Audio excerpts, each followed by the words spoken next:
ശബരിമല സ്വർണ്ണക്കൊള്ള കേസിൽ തിരുവിതാംകൂർ ദേവസ്വം ബോർഡ് മുൻ അംഗം KP ശങ്കരദാസ് അറസ്റ്റിൽ. ചികിത്സയിൽ കഴിയുന്ന തിരുവനന്തപുരത്തെ ആശുപത്രിയിലെത്തിയാണ് പ്രത്യേക അന്വേഷണ സംഘം അറസ്റ്റ് ചെയ്തത്. അറസ്റ്റ് വിവരം SIT കൊല്ലം വിജിലൻസ് കോടതിയെ അറിയിച്ചു. ശങ്കരദാസിനെ അറസ്റ്റ് ചെയ്യാത്തതിൽ ഹൈക്കോടതി രൂക്ഷ വിമർശനം നടത്തിയിരുന്നു.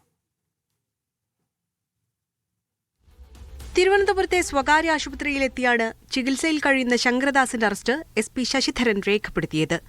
കഴിഞ്ഞ കുറച്ചു ദിവസങ്ങളായി ശങ്കരദാസ് ICUവിലായതിനാൽ അറസ്റ്റ് വിവരം കൊല്ലം കോടതിയെ അറിയിക്കുകയും തുടർന്ന് മജിസ്ട്രേറ്റ് നേരിട്ട് ആശുപത്രിയിലെത്തി തുടർ നടപടികൾ പൂർത്തിയാക്കുകയുമായിരുന്നു. നാളെ കൊല്ലം കോടതിയിൽ SIT റിമാൻഡ് റിപ്പോർട്ട് സമർപ്പിക്കും. ICUവിൽ നിന്ന് മുറിയിലേക്ക് ശങ്കരദാസിനെ മാറ്റിയെങ്കിലും ആരോഗ്യ പ്രശ്നങ്ങളുള്ളതിനാൽ ആശുപത്രിയിൽ തുടരും. ശബരിമല സ്വർണ്ണ കവർച്ചാ കേസിൽ നിർണായകമായ നീക്കമാണ് ദേവസ്വം ബോർഡ് മുൻ അംഗം KP ശങ്കരദാസിന്റെ അറസ്റ്റ്. ശബരിമലയിലെ സ്വർണ്ണപ്പാളി ഉണ്ണികൃഷ്ണൻ പോറ്റിയുടെ കൈവശം കൊടുത്തുവിട്ടത് ശങ്കരദാസിന്റെ അറിവോടെയാണെന്നാണ് SITയുടെ കണ്ടെത്തൽ. A. പത്മകുമാറിന്റെ മൊഴിയാണ് ശങ്കരദാസിന് കുരുക്കായത്. രേഖകളിൽ ശങ്കരദാസ് ഒപ്പിട്ടതായും കണ്ടെത്തി. കേസിൽ ശങ്കരദാസ് 11ാം പ്രതിയാണ്. CPI പ്രതിനിധിയായാണ് ശങ്കരദാസ് ദേവസ്വം ബോർഡിലെത്തിയത്. ശങ്കരദാസിനെ അറസ്റ്റ് ചെയ്യാത്തതിനെ ഹൈക്കോടതി രൂക്ഷമായി വിമർശിച്ചിരുന്നു. മകൻ പോലീസ് ഓഫീസർ ആയതുകൊണ്ടാണ് ശങ്കരദാസിന്റെ അറസ്റ്റ് വൈകുന്നതെന്ന് പ്രതിപക്ഷവും ആരോപിച്ചിരുന്നു.